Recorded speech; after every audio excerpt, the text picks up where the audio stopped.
सही विकल्प चुनिए। जिसमें पहला है किसी संख्या x और 7 का गुणनफल 28 है तो वह संख्या है।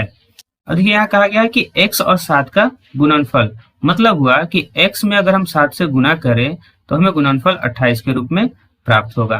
तो इसका जो समीकरण होगा वह इस रूप में होगा 7x = 28। ठीक है, अब हम यहाँ x को रहने देंगे और 7 को इस तरफ लेकर आएंगे तो भाग के रूप में होगा। तो 28 में हम 7 से भाग करेंगे तो हमें उत्तर 4 के रूप में प्राप्त होगा। तो वह संख्या जो है वह 4 है और इस प्रकार हमारा आंसर सी, तीसरा नंबर 4 सही होगा। ठीक है,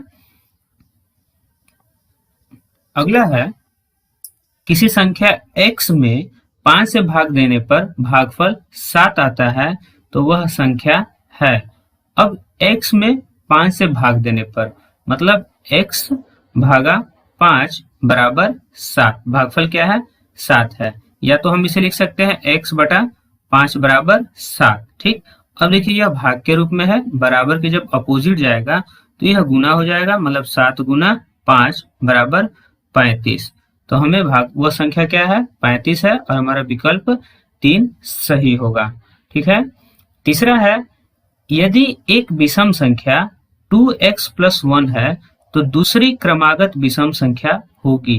तो यहाँ सबसे पहले विषम संख्या के बारे में कहा गया है। तो हम जानते हैं कि वे संख्याएं जिसमें 2 से भाग न लगे उसे हम विषम संख्या कहते हैं। जैसे 1, 3, 5, 7, 9, 11, 13, ये सभी क्या है विषम संख्याएं हैं।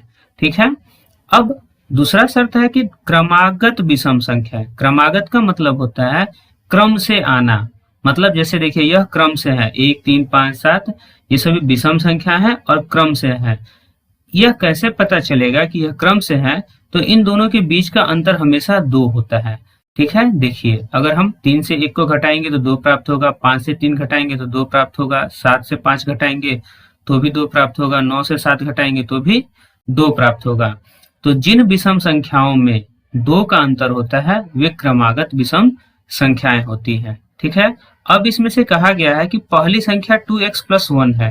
पहली संख्या क्या है 2x + 1 है। अब इसके बाद की जो विषम संख्या होगी उसके लिए हमें इसमें 2 जोड़ना होगा। ठीक है, जब हम इसमें 2 जोड़ेंगे तो यह 2x + 2 और 1 मिलकर 3 हो जाएंगे।